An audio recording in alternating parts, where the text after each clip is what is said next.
अस्सलाम वालेकुम respected student. Last video में हमने एसिड बेस टाइट्रेशन के बारे में डिस्कस किया था और हम जानते हैं एसिड बेस टाइट्रेशन के अंदर 4 टाइप्स होती हैं और उन 4 टाइप्स को भी हमने लास्ट वीडियो में डिस्कस कर लिया था। और इन 4 टाइप्स के रिस्पेक्ट से हम डिफरेंट टाइप्स के इंडिकेटर्स यूज़ करते हैं। और इंडिकेटर्स क्या होते हैं? Indicators basically organic dyes mostly होते हैं, और या तो ये वीक एसिड होते हैं या फिर ये वीक बेस होते हैं। ठीक है जी, हम कुछ एग्जाम्पल के ज़रिए आज अपने कंसेप्ट को क्लियर करेंगे।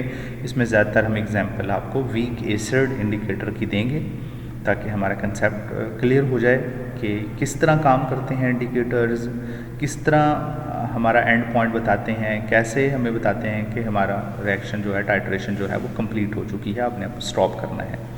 प्राइमरी फंक्शन जो होता है इसका एसिड इंडिकेटर्स का, चाहे एसिडिक इंडिकेटर हो, बेसिक इंडिकेटर है, वो हमें सिग्नल देता है। एक क्या सिग्नल देता है कि आपका रिएक्शन कंप्लीट हो चुका है। और किस तरह सिग्नल देता है? इसके अंदर कलर चेंजेस आती हैं।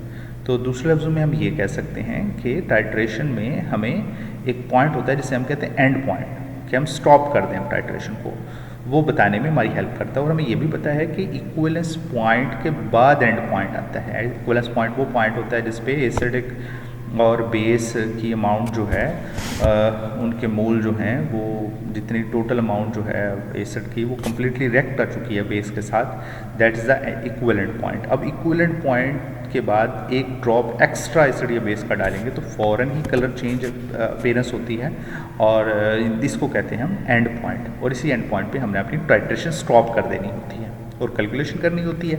अच्छा जी, अब हम मैकेनिज्म को समझेंगे। कलर चेंज का मैकेनिज्म क्या है? सपोज करें हमारे पास ये एसिडिक इंडिकेटर है।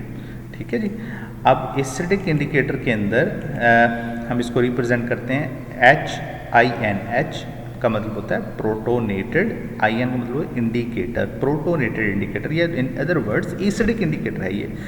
और हमें ये भी पता है कि जब इसको हम सोल्यूशन के अंदर डिसॉल्व करते हैं किसी भी एसिड को, तो डेफिनेटली वो प्रोटॉन डोनेट कर देता है और उसका एक कॉन्जुगेट बेस बनता है। IN नेगेटिव से रिप्रेजेंट करेंगे।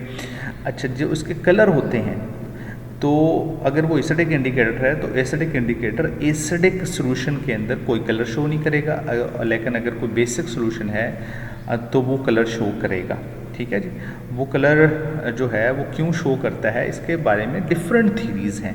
एक थीरी जो ये है कि जो प्रोटोनेटेड फार्म होती है और जो इसकी कॉन्जुगेटेड बेसिक फार्म होती है, वो डिफरेंट मॉलिक्यूलर स्ट्रक्चर्स इनके होते हैं सॉल्यूशंस के अंदर, और डिफरेंट मॉलिक्यूलर स्ट्रक्चर्स की वजह से डिफरेंट कलर्स अपीयर होते हैं। एक थ्योरी है क्विनोनॉइड थ्योरी, बेंजोनॉइड और क्विनोनॉइड थ्योरी। इस थ्योरी के रिस्पेक्ट से इसके अंदर बेंजीनॉइड स्ट्रक्चर और क्विनोनॉइड स्ट्रक्चर के अंदर के बिटवीन शिफ्टिंग होती है। इन शिफ्टिंग की वजह से वो मॉलिक्यूल जो है वो कलर एब्जॉर्ब करते हैं, और वो कलर जो है वो ह्यूमन बीइंग को नज़र आते हैं। ठीक है, जो हमारे लिए विजिबल होते हैं। ठीक है जी, अगर हम एसिड ऐड करेंगे इस सोल्यूशन में तो कोई कलर नज़र नहीं आएगा। अगर हम बेस ऐड करेंगे तो वो कलर देना शुरू कर देगा, अगर वो एसिडिक इंडिकेटर है। ली चाइटलर प्रिंसिपल भी यही कहता है कि एसिड ऐड करने से जो है वो रिएक्शन आपका बैकवर्ड जाएगा। इसका मतलब ये फार्म ज़्यादा डोमिनेंट होगी, एसिडिक फार्म। अगर हम थोड़ा सा बेस डाल देंगे तो फिर ये वाली फार्म जो है, कॉन्जुगेट बेस वाली फार्म डोमिनेंट हो जाएगी, तो वो कलर अपीयर हो जाएगा। अच्छा, इस बात को और ज़्यादा हम डिटेल के साथ अगर समझें तो इसके लिए हम हेंडरसन-हैज़लबाश क्वेश्चन लेते हैं कि किस रेंज तक ये कलर शो कर सकते हैं।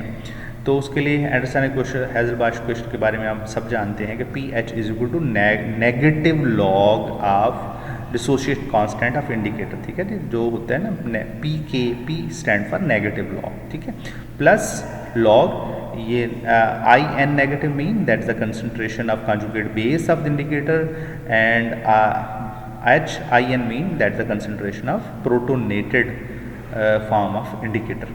ठीक है जी।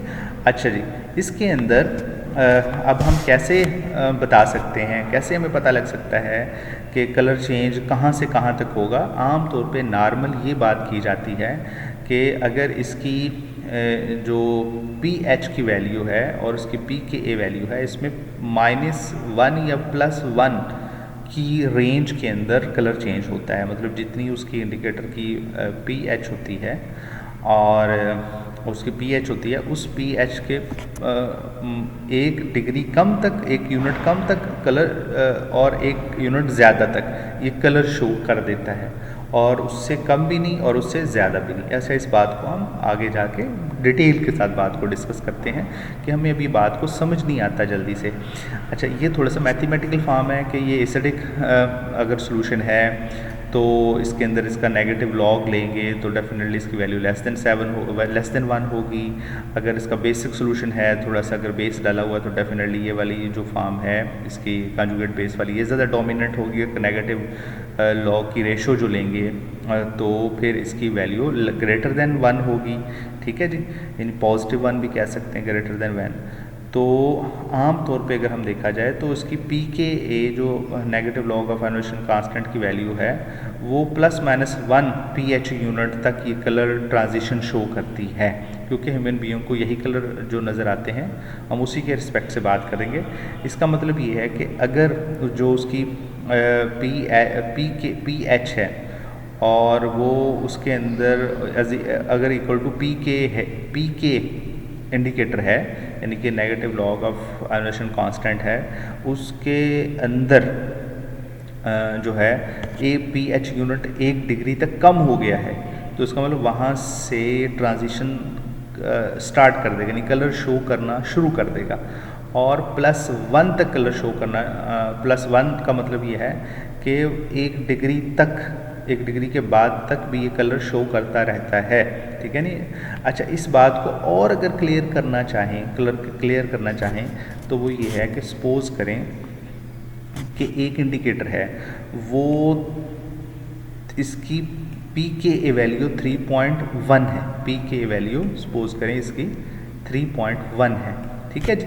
अच्छा, ये कलर जो शो करेगा वो कहाँ तक करेगा, 3.1 से सपोज करें शो करेगा, सपोज करें 4.4 तक सपोज करें कलर शो करता है, तो इसकी हम ट्रांजिशन रेंज कहेंगे कि 3.1 से 4.4 तक इसकी कलर ट्रांजिशन रेंज है, यानी यहाँ से कलर स्टार्ट करेगा और यहाँ तक कलर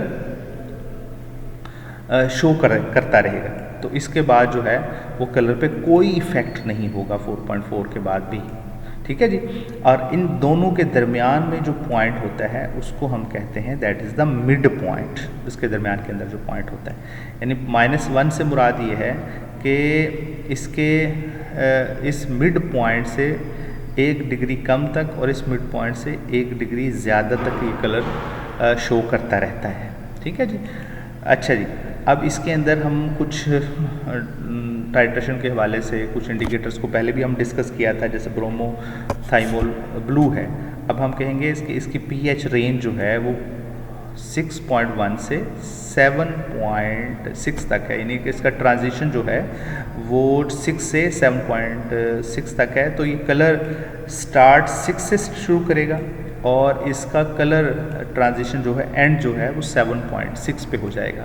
मिथाइल ऑरेंज है, इसकी कलर ट्रांजिशन जो है वो 3.1 से 4.4 तक है और ये कलर शो कहाँ तक करेगा, यानी कि 3.1 से कलर स्टार्ट कर देगा और 4.4 पे ये कलर अपना एंड कर देगा, यानी इससे ज़्यादा अब कलर ज़्यादा डीप अपीयर नहीं होगा, या उसके बाद जो है वो कलर होगा तो वो कांस्टेंट रहेगा, कलर के अंदर कोई चेंजेस नहीं आएंगी। अच्छा जी, अब ये है फिनोफ्थलीन है, तो फिनोफ्थलीन के अंदर जो ट्रांजिशन रेंज है वो 8.3 से 10.1 तक है। तो इसका मिड पॉइंट जो है वो सपोज करें 9.1 है, तो मिड पॉइंट से 1 डिग्री कम तक और मिड पॉइंट से 1 डिग्री ज़्यादा तक ये अपना कलर शो करता रहता है। तो हमें प्लस और माइनस का जो मतलब समझ नहीं आ रहा था, उसका मतलब उसका मीनिंग ये है कि मिड पॉइंट से 1 डिग्री ज़्यादा तक और 1 डिग्री कम तक ये कलर ट्रांजिशन शो करता है।